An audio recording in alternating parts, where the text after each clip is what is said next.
Angela gazed into the doll's deep brown eyes, baffled by its words.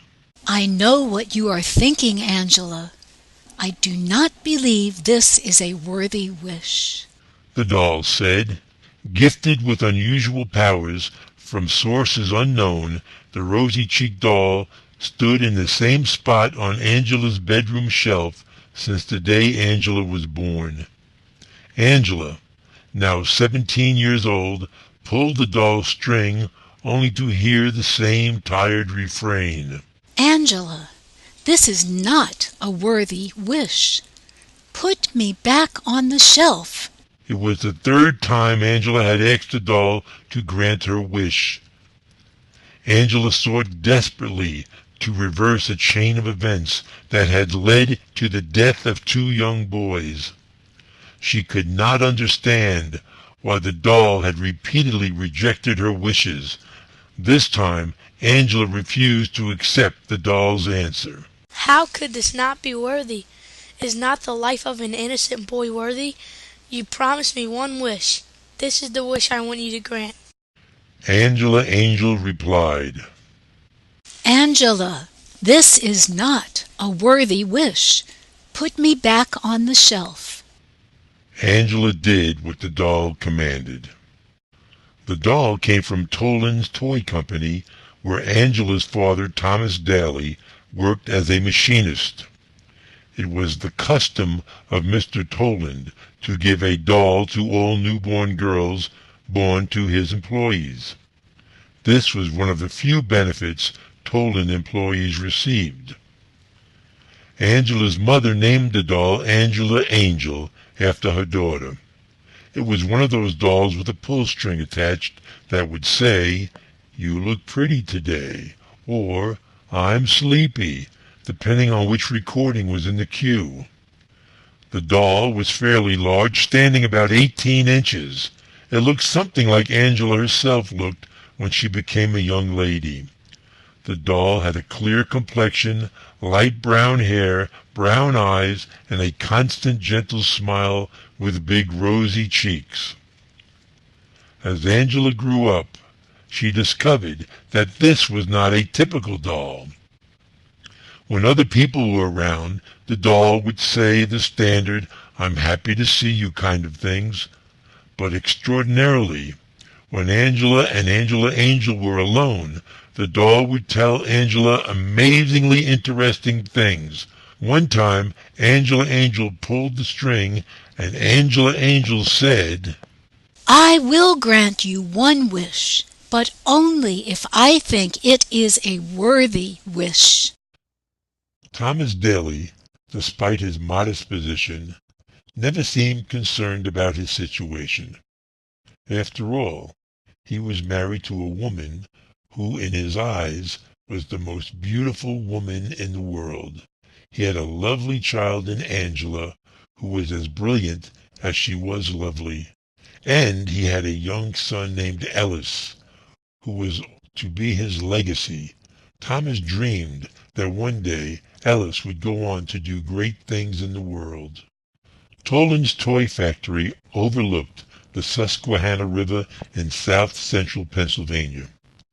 The factory itself was brightly colored to reflect the jollity of the many companions produced for the children in all parts of the country and beyond.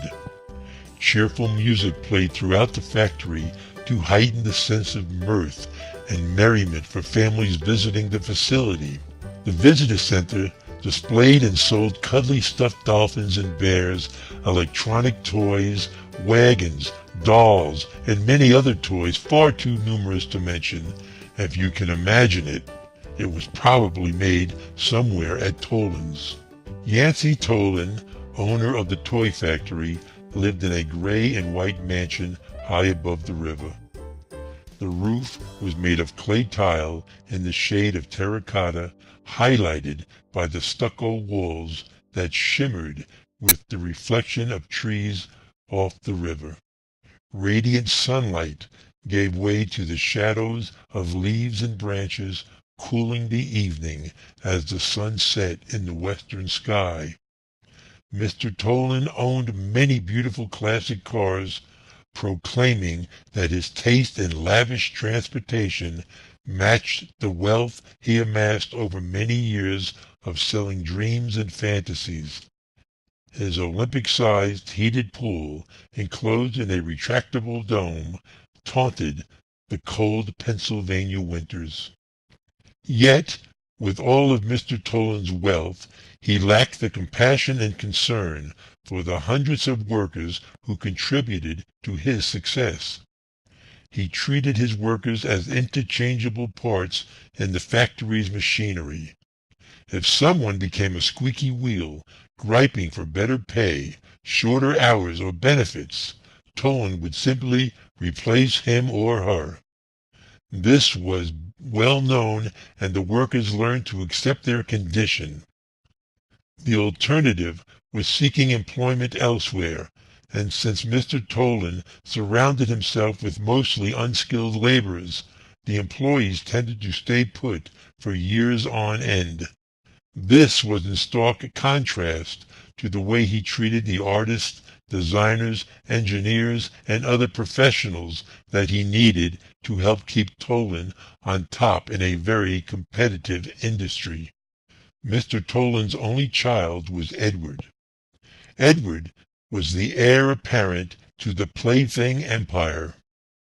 Edward was Mr. Tolland's one and only source of worry for his posterity. Surprisingly, Edward was not some spoiled, frail little boy of 10 years, but an intelligent, active, good-looking young man. You were likely to see Edward swimming 3 lengths of the pool, or darting around the bases on his baseball team, or skating briskly on the Little League hockey team. Mrs. Tolland always kept close watch on Edward, but she never was one to suppress his energy or stifle his interests.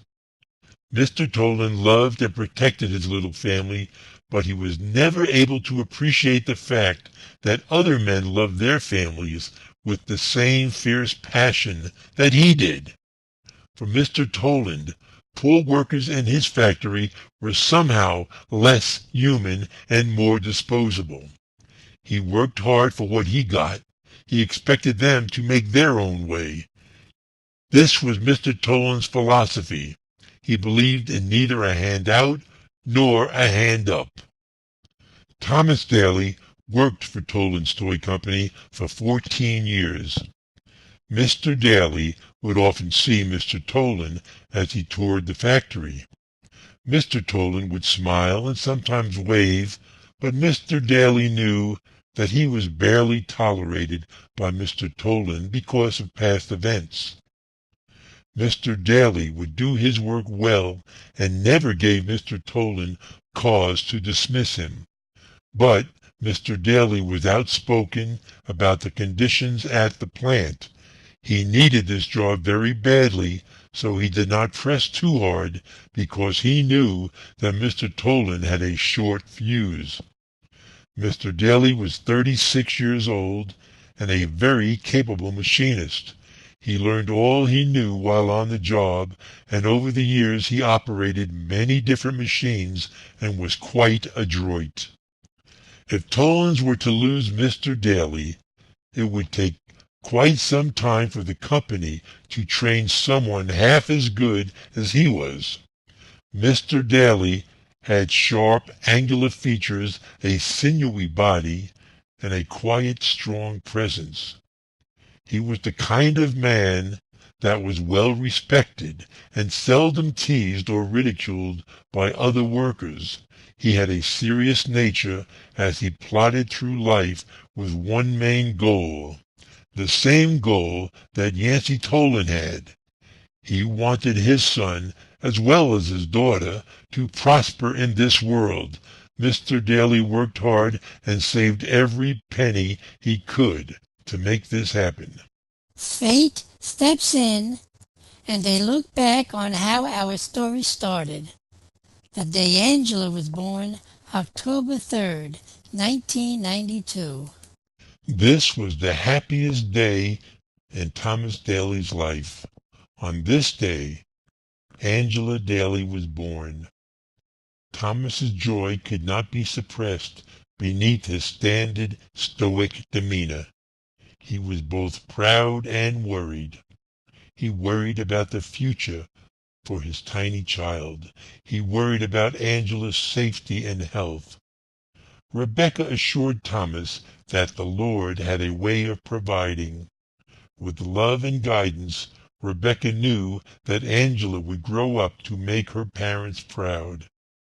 As babies go, Angela was fairly typical, born of average weight and average height. Everything was pretty much average except that Angela was born into a family that struggled to make ends meet. Angela would receive a public school education, but took learning seriously and flourished. Angela had to depend on being healthy, with Rebecca serving as her doctor since the family could not afford health care or health insurance. Angela's clothes were purchased at yard sales and from thrift shops. She would never go on trips and basically learned to entertain herself. It would have been very easy for Angela to become a whiner, but she was a loving child living a safe and happy childhood. Mrs. Daly always kept Angela grounded. She loved her husband, but knew that Thomas could be a bit abrupt with his daughter in an effort to prepare her for a callous world. Rebecca made certain that Angela was courteous and treated people with respect. Angela had the best traits of her mother along with the realistic view of life her father could provide.